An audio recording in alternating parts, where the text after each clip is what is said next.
લક્ષ્ય ન્યૂઝ, એક નજર, એક લક્ષ્ય. પાટણ જિલ્લા આરટીઓ ઓફિસ તાત્કાલિક ખાલી કરાવાઈ. પાટણ જિલ્લા આરટીઓ ઓફિસ તાત્કાલિક ખાલી કરાવાઈ. બોમ્બની ધમકીવાળા અનામી ઈમેલથી તંત્ર થયું દોડતું. અમદાવાદ, વડોદરા સહિત અનેક આરટીઓ કચેરીઓને નિશાન બનાવતી ધમકી. Gandhinagar RTO head office alert મોડમાં, તાત્કાલિક સૂચના જારી. સાવચેતીના ભાગરૂપે ગુજરાતની વિવિધ આરટીઓ ઓફિસો ખાલી કરાવાઈ. પાટણ આરટીઓ કચેરીમાંથી અધિકારીઓ કર્મચારીઓને બહાર કાઢવામાં આવ્યા.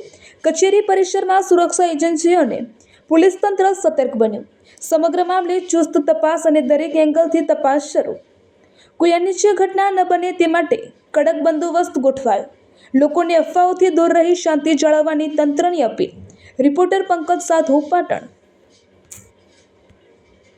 જિલ્લા કંટ્રોલ રૂમ તરફથી મેસેજ મળતા આરટીઓ ઓફિસે બોમ્બથી ઉડાવી દેવાની ધમકી મળેલ છે, જેથી તાત્કાલિક અમે આરટીઓ ઓફિસ પહોંચેલા.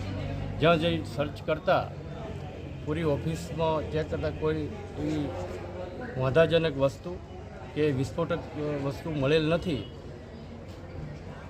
અને એ ઉપરથી એવું લાગે છે કે આ ખોટી અફવા છે.